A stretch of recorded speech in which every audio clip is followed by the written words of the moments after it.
Dr. Farrar is an ex-military doctor who co-founded Otto after realizing the challenges that his patients faced when trying to access tinnitus support.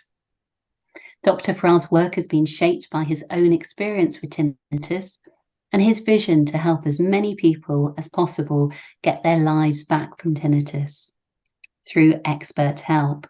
So without further ado, thank you very much, Helen, for that lovely introduction, and thank you everyone for joining. You're probably wondering, why have I put a picture of a nose for a tinnitus webinar? Well, let me ask you a question. When was the last time you noticed your nose out of the corner of your vision? Just like if you go cross-eyed, you can notice your nose is there, especially if you have a big nose like me. It was probably quite some time ago, and you probably haven't noticed it, at least until I pointed it out just now. Now, let me replace nose with the word tinnitus. When was the last time you noticed your tinnitus? If you struggle with tinnitus, probably quite recently. But imagine if it was the same. Imagine if you only really noticed your tinnitus if someone pointed it out. Someone pointed it out if it was there. Just like with your nose, it's there if you look at it, or if you listen for it, but you don't notice it. So that's what I'm going to tell you all about this evening. How you can get to that point with your tinnitus, where it's still there, but you no longer notice it, and it's no longer a problem. Okay, so Helen's very kindly introduced me. My name's Dr. Ed Farrar. And tonight I'm going to tell you all about how you can successfully manage tinnitus with Cavernoma. So what we're going to learn about this evening, there's 4 key takeaways. If you've seen your doctor about your tinnitus, if you've spoken to your doctor that deals with a Cavernoma about your tinnitus, they've probably told you something along the lines of, shrug their shoulders, you just need to learn to live with it. And I'm here to tell you that that's not true. You don't just need to learn to live with tinnitus. There's lots we can do. The second thing I'm going to tell you about is why we actually notice it, why you're aware of your tinnitus all the time. I'm going to talk on the assumption, by the way, that your tinnitus is a problem for you. If it's not, then great, but this is really aimed at people that are struggling with tinnitus, or that tinnitus is a problem for. The third thing you're going to learn is how it actually feels to tune it out, how it feels to get to that point where your tinnitus is no longer a problem, you don't notice it. And I'll give you some examples of what that feels like. And number 4, we're going to talk about how you can get there. And I'm going to give you some clinically proven techniques and some treatments that will get you there quickly. But before I do that, I just want to give you guys a bit of background about why I'm here. And there's 2 reasons. And the first reason is my sister. So here you'll see a picture of me looking a few years younger. I just graduated RAF College Cranwell, and that's my sister Gabby there. So Gabby is one of the bravest people I know. Gabby had a Cavernoma diagnosed when she was, I think, 15 or 16. And she actually, the first time it happened, she had a bleed, ended up going to hospital on Christmas Day, and it was just terrible. Whole lives came apart. She was treated, discharged. You had to take a year off school. But she was so determined to get back to day-to-day life, and she did successfully. And she was actually so successful that she went on to do her A-levels and she got into medical school. However, 2 years into medical school, I get a call from my mum saying Gab's in hospital. She's had another bleed. So I get the train I was studying in York at the time. I get the train to rush down to Leeds. Both my parents are there. Gab's in hospital, and it's happened again. But this time it's more serious. So she was in hospital for a few months. The Cavernoma was in a position where we were initially told they wouldn't be able to operate. It was just too dangerous. But we managed to find a surgeon in London who was wonderful, and he took on Gabs's case and successfully removed the cavernoma. This was 5 or 6 years ago now. She had to take a year off medical school, but being incredibly brave and determined as she was, she just put her mind to it, took a year out, got back on with it, and just focused on finishing medical school. And she's now fully recovered. She's going to qualify as a GP in 2 years' time. And, you know, she definitely serves as an inspiration to me. She's, you know, after what happened to her she was incredibly brave. And, you know, she still has a few symptoms from as a result of the surgery, but, you know, she's had the all clear now from her cavernoma, which is, you know, really inspiring story. So that's the first reason why I'm here. And cavernoma is, although it's rare, it's something that's very close to my heart because I know how the impact it can have on, I've seen firsthand the impact it can have on people's lives. So number two, I mean, my story kind of pales in comparison to my sister's, but I had tinnitus myself, completely unrelated to cavernoma, probably through noise exposure actually.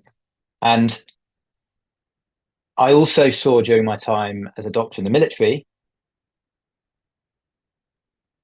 the impact that tinnitus can have on people's lives. I saw how it can actually ruin people's lives and have a big impact on sleep, focus, mental health. And I thought, okay,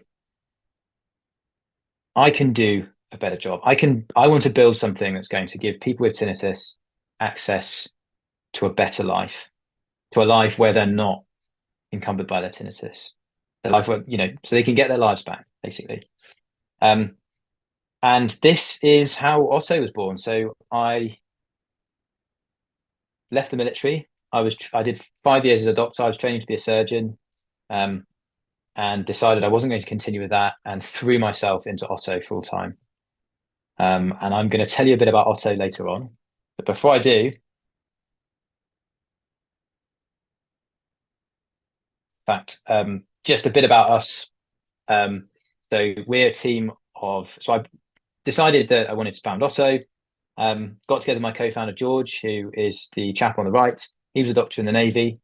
George has built the product, which I'll tell you a little about later on. And we wanted to just assemble a team of some of the world's top tinnitus experts. And we work with some of the most experienced clinicians with tinnitus. So my other co-founder, Jamil, is an ENT surgeon in Birmingham. Professor Anderson is one of the world's leading tinnitus experts. It was really important to me that we work with the best. Anna, I'll tell you later about Anna. She's got tinnitus herself, and she's the brains behind Oto, behind what we've built. Okay, enough about Oto. I'll come back to that at the end. Let's actually do a quick show of hands in the chat. So if you have been told something like this by your doctor, or could have been an audiologist, something along the lines of, nothing you can do for tinnitus, you need to learn to live with it, you've just got to learn to manage it, just say, I have, in the chat. I was one of those doctors telling this to people. Okay, Francis, Jordan, Tanya. Okay, we've got a lot of people. Martin, Fiona, Barbara. Look, this is so common. This is one of the most common things that doctors tell people with tinnitus. Georgina. And I just want to be clear here. I'm not blaming the doctors. It's when I went to medical school, I did probably 2 hours of learning about tinnitus, and I spent 5 years at medical school. Doctors just don't get the training they need. The first issue is they don't get the training they need, and the second is they don't have access to the resources they need for tinnitus. So doctors don't understand how to manage it, and they don't know how to manage it well. But unfortunately, just think back to when your doctor said this, the last hope you had about someone being able to help, and they tell you you can't do anything. Okay, well, I'm here to offer a new message, a different message, and a message of hope. This is not true. Okay, there is lots we can do for tinnitus. Tinnitus is a treatable condition. Although there's no cure, it's treatable. it's entirely possible to treat tinnitus and go back to the life you had before your tinnitus started. Okay, so this is not true. Okay, second question. How did it feel when your tinnitus first started? What was the emotion it made you feel? Why don't you pop that in the chat again? For me, it was anxiety and fear, scared, anxious, frustration, trapped, confused. All of these completely normal things to feel. Isolated. And what's the theme here? Well, all these things that you're feeling, that your tinnitus makes us feel in the beginning and might make you feel now, these are all negative emotions. Tinnitus makes us feel bad. And that's actually the reason why we notice it. So when you notice your tinnitus, it makes you feel anxious, frustrated, scared, confused, lonely, trapped, sad, angry, all those horrible things. Because it makes us feel bad, the brain registers the sound as a threat. Okay, so there's this thing that's making us feel bad. Your brain is like, okay, I need to keep making you aware of this sound. Like a protective mechanism. Your brain keeps checking for it. And as your brain keeps checking for it, of course, that makes you aware of it. You think about it. You'll probably find that if you go into a quiet room, the first thing you'll do, check, is my tinnitus there? An automatic reaction, protective mechanism your brain has, because it thinks it's a threat. And then, of course, you do notice it, and it makes you feel bad again. It makes us feel all those horrible emotions that it made us feel before. So if this resonates with you, you probably feel like you're stuck in this cycle and you can't get out of this. You can't stop thinking about it. Well, I'm going to tell you how you can. So listen closely. If you want to tune out your tinnitus, we need to change how your brain reacts to the sound you hear. We need to change your brain's automatic reaction. Let's see how that works, going back to the cycle. So you notice your tinnitus, makes you feel bad. But if we can change that automatic reaction that your brain has, reduce that reaction, maybe even get rid of that reaction, the brain will no longer think the sound is a threat. It will no longer need to keep checking for that threat. You see where I'm going with this? Two things are going to happen. Potentially three, actually. One, you stop noticing the tinnitus. Your brain no longer needs to keep making you aware of it. So you just stop hearing it. You stop noticing it. It's still there, but you're just not aware of it. Number two, if you listen for it with intent, it doesn't bother you. It doesn't make you feel bad. Number three is actually the volume that you perceive it decreases. So tinnitus volume is actually mostly determined by how loud we perceive it to be. And if you're not aware of your tinnitus, if you're less aware of it, if you're not stressed about your tinnitus, if it's not making you feel bad, i.e. if these two things above 0.3 are happening, your tinnitus is going to sound quieter. And you'll probably resonate this because just think back to when you've been really stressed and really panicky and really feeling bad about your tinnitus. I guarantee you that's when it sounded the loudest. Okay. If you're not thinking about it and you're not stressed about it, your tinnitus doesn't sound loud, or certainly as loud as it does when you're stressed about it. Okay. So these three things happen. And the end result is you have your life back. You can go back to the life you had before you had the tinnitus. And, you know, if your cavernoma is causing other problems, if they have other issues with it, there's one less thing that you have to worry about. And I might be wrong when I say this, but tinnitus can be so intrusive and so unpleasant. It might be the thing that's one of the main symptoms that you have with your cavernoma. Okay, so when you've got to this point, this process is called something called habituation. Habituation, and I'm going to use that word a bit more. It's essentially the process by which you tune out tinnitus. You have fully habituated when these three things happen. Okay, you get to these three things, you've habituated, you've tuned out your tinnitus, and it's no longer a problem for you. So how do we get you to this point? The million-dollar question. What's the best way to get there? Before I tell you, I'm going to explain a bit more, give you a bit more detail about how it feels to get to this point. Because you're probably thinking at the moment, well, that's ridiculous. There's just no way I'd stop noticing my tinnitus. It's too loud, too intrusive, makes me feel too bad. He's talking rubbish. That's impossible. That can't happen for me. Well, actually it can. This has happened thousands of times before already. Think back to the last time you went on a flight. And if you haven't been on a flight recently, think back to the last time you went on a long car journey. You sit down in the seat, get ready to take off, put your seatbelt on, turn the engines on. It's loud.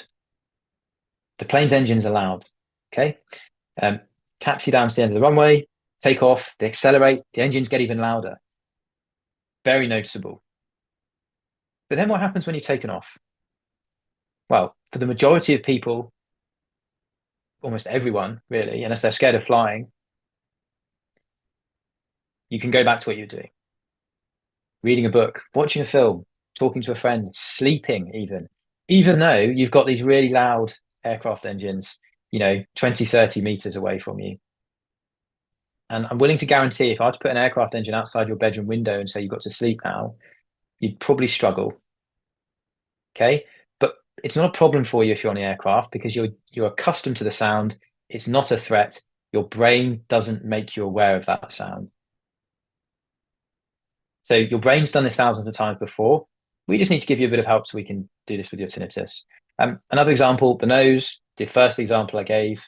Another example, for those of you that wear glasses, if you're wearing your glasses right now, you're probably not aware that they're on your face.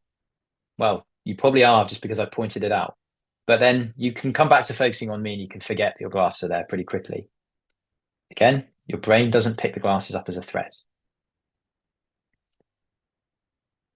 So that's how it feels. And for me, if I use my own tinnitus as an example, if I stop talking for a second, I'm listening for my tinnitus and it's still there. I can hear it. It's the same sound it was 4 years ago when it started troubling me. But I can come back to talking to you all and forget about it pretty quickly.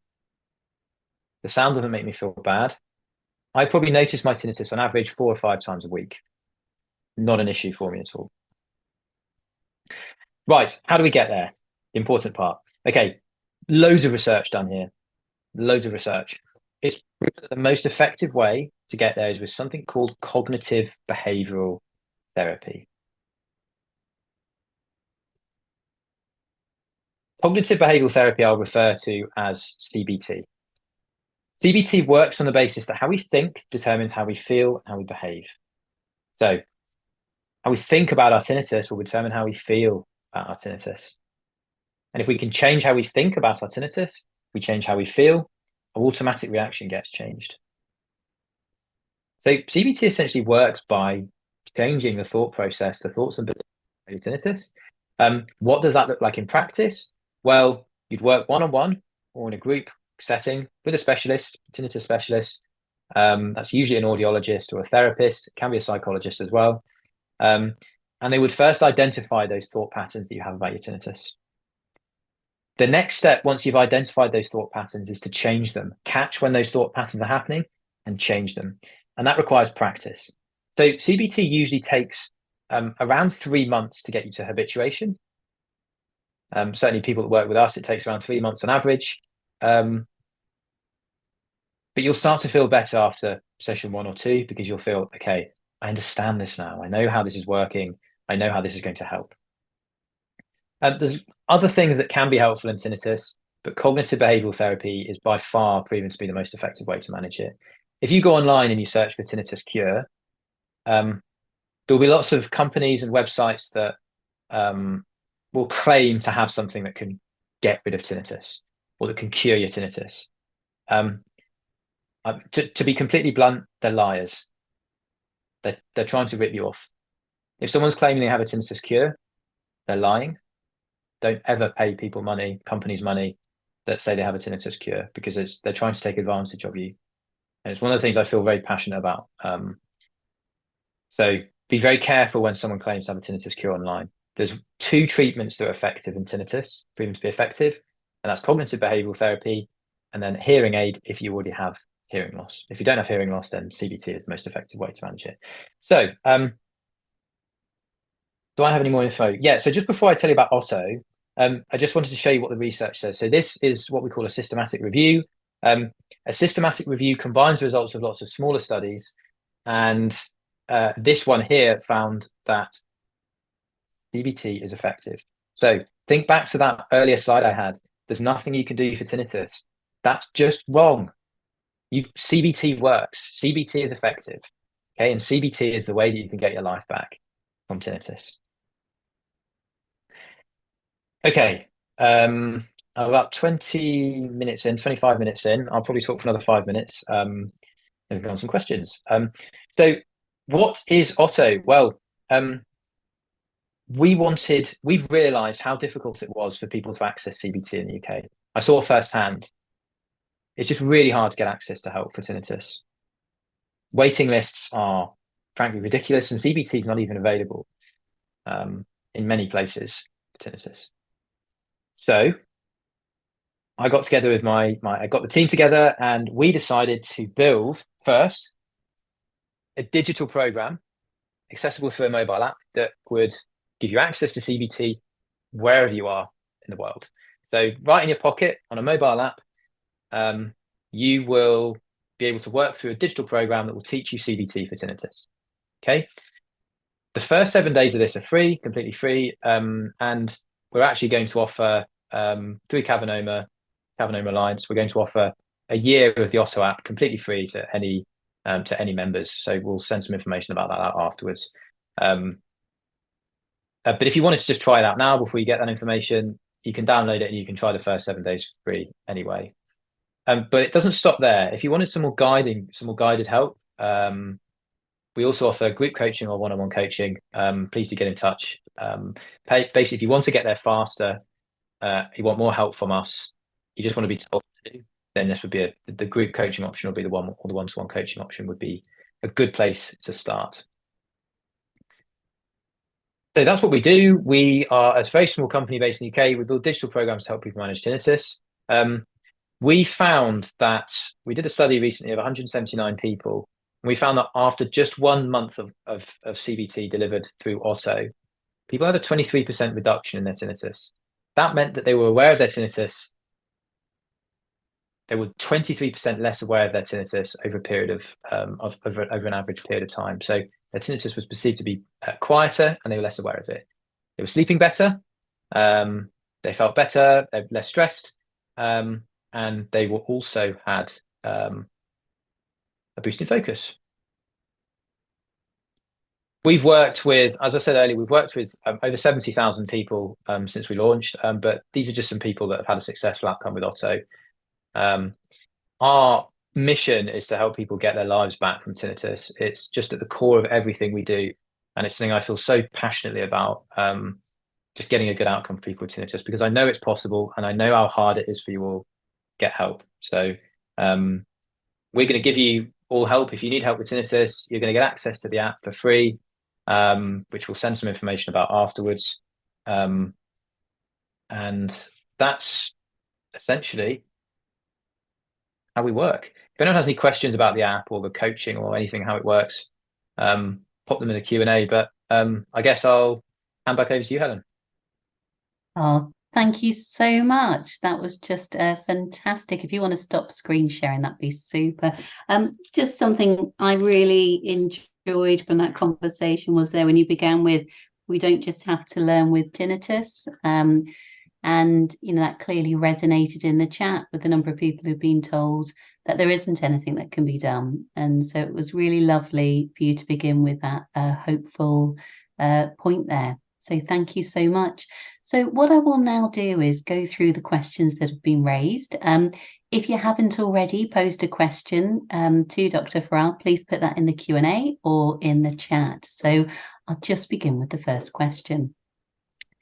So this is from an anonymous person, and they say, I had a bleed 5 years ago, but only developed tinnitus this year. Is it connected to my cavernoma, or is it just a coincidence? Yeah, good question. Thank you for asking.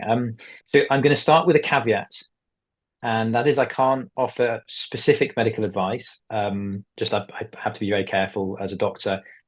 Specific medical advice, I would definitely speak to a doctor. However, if in general, we do know there's a link between cavernoma and tinnitus. My understanding is that the tinnitus would usually, if it was linked to the cavernoma, the tinnitus would start within relatively short, at a relatively short time after the bleed has happened. And the reason that is because the bleed would trigger the problem that is causing the tinnitus. So if you've had a bleed and you've not had any issues with it since, and the tinnitus has developed 5 years later, again, not medical advice, but this could be wrong. It sounds like the two might be unrelated. Just some statistics to back that up. Tinnitus is incredibly common. 1 in 7 people have chronic tinnitus, that's incurable. 1 in 20 people have tinnitus that has a measurable negative impact on their quality of life. So there's a good chance that for every 100 people with cavernoma, 5 of those would have tinnitus that wasn't caused by their cavernoma anyway. Well, thank you so much. And hearing those figures, I've learned something new today. I had no idea how prevalent tinnitus was in the general population. So that's very helpful to know. So I've got a question, and also someone has just shared their experience, which I think is so important to do. So this is from Linda. Linda's from Australia. Wow, thank you for joining, Linda, all the way from Australia. And she said, I had a cavernoma bleed whilst on holiday in Bali. And during my time in a rehab unit, I noticed I started getting a swooshing noise in my left ear, and it's been there ever since. And generally, it's always during the night. Very, very annoying. I'm under the care of a great team of doctors, including a vestibular specialist and neurosurgeon. However, I've never seen an ENT, but do have an upcoming appointment in a few weeks. So this webinar is very timely. Linda then goes on to say, it sounds to me from what you've shared that it's like a mindset, that we need to retrain the brain in the same way I did to relearn to walk again after the bleed. Is this the case? Well, firstly, Linda, thank you very much for sharing your story. And I'm really sorry to hear what happened about your cavernoma. I'm glad to hear that you're under a good team of doctors. That's really important with cavernoma, but tinnitus as well. And I'm glad to hear that you're seeing an ENT soon. That's important. So in answer to your question, yes, actually, you're right. It is very much a mindset of, in order to change the brain's automatic reaction, you will need to practice. Practice is one of the most important things you can do regularly that will increase the likelihood that you habituate, tune out tinnitus in a short space of time. So if you practice regularly, you're more likely to get there quickly. It's slightly different to how when you had to learn to walk again. The process there is slightly different. And the process there is different because that's more of a how to explain this? That's more of a physical process. There will have been physical damage to the neural pathways, I suspect, caused by the bleed, that resulted in you not being able to walk, and having to reconfigure those neural pathways will have taken practice. And the same thing actually happened to my sister as well. With tinnitus, on the other hand, it's certainly more about the emotional component of the tinnitus. So we notice tinnitus because it makes us feel bad, emotionally bad. And if we can change that automatic emotional reaction, With practice, then the tinnitus will stop noticing the tinnitus. So I would say it's less of it's a similar concept, but less of a physical transformation and more of kind of an emotional transformation, if that makes sense. Have a question in the comments, and that was, I mean, you've shared how very kindly you're going to be giving our members access to your app for a year, which is just fantastic, and thank you so much. And for everybody on this webinar, we will be in the coming weeks sending out a link and making sure everyone can access that. And someone's just said there, is there scope perhaps for group coaching for people with Cavernoma? So might there be an opportunity to do something that's Cavernoma specific around the coaching? I'd love to look into that. The coaches that we work with at the moment, I'm almost certain won't have any experience with Cavernoma. And I think if we're going to do something specific for Cavernoma, it'd be important to me that the people we're working with have experience with that, so we can give specific advice. We don't want to be telling you the wrong thing. So that being said, I can look into it, and if there is interest from people after this, then that's something I can look into organising, provided we get the right expertise, of course. But if there's enough interest, I'm definitely open to looking into that. Oh, thank you so much. And what I would say to people, if that is something of interest, please do pop it in the chat, or you can email us using our contact details on our website, because it would be good to gauge interest. But with that caveat, clearly, Dr. Farrar, we have to, if we are to consider that, not only is it take up numbers, but about getting the right person to do that and to do it in a way that works. So we can explore that afterwards. So I've got a comment and a question here. Super inspiring story and product, thank you. This is from Francis. I've had 4 bleeds from a brainstem cavernoma and had surgery in June to try to remove it. And unfortunately, this was unsuccessful. And I had a bleed 1 month ago that triggered my tinnitus. How is the CBT that Oto is designed for different to other CBT? Great question. Francis, I'm sorry to hear about what's happened. Sounds like you've had a rough time with things this year. So I'm sorry to hear that your surgery was unsuccessful. So how is the CBT that Oto is designed different to other CBT? Well, we offer CBT in 3 different formats. The first format is self-directed CBT, the app on its own.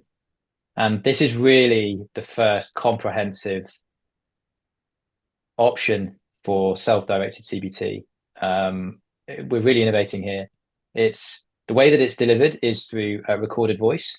So each day you'd go into the app and you would listen to a 10 to 15 minute session, which would be a really calming, relaxing voice taking you through the exercises that you need to learn. And we created that to be as close a representation of one-to-one therapy as much as we could. The second option would be group coaching, and that would be similar to the group coaching or the group CBT that you would offer, or that you would be offered perhaps through the NHS. Some NHS services provide group CBT. But I'd be willing to,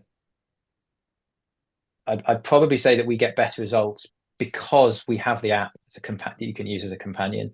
So it's all integrated. And it's the same with the one-to-one CBT that we offer as well. So this isn't just one-to-one CBT that we're offering. CBT involves practice, it involves repetition. And if you were to go to a tinnitus specialist, therapist, and were to ask for CBT, they'd probably get you to go away and do some practice on your own between sessions, maybe give you a workbook or something. But the reason why we get such good results, especially with one-on-one, with one-on-one CBT, is because you have the app that you can use to practice and embed these skills that you're learning.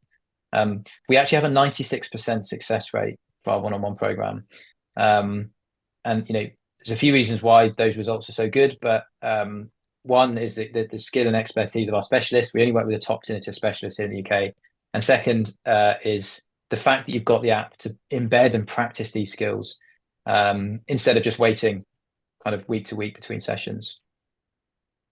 Well, thank you so much.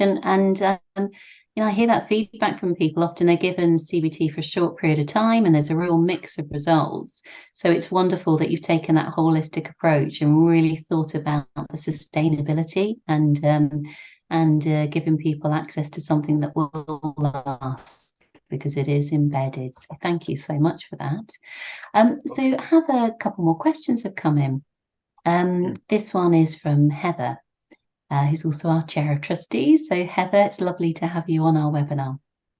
Are there other Cavernoma symptoms that could be treated using CBT?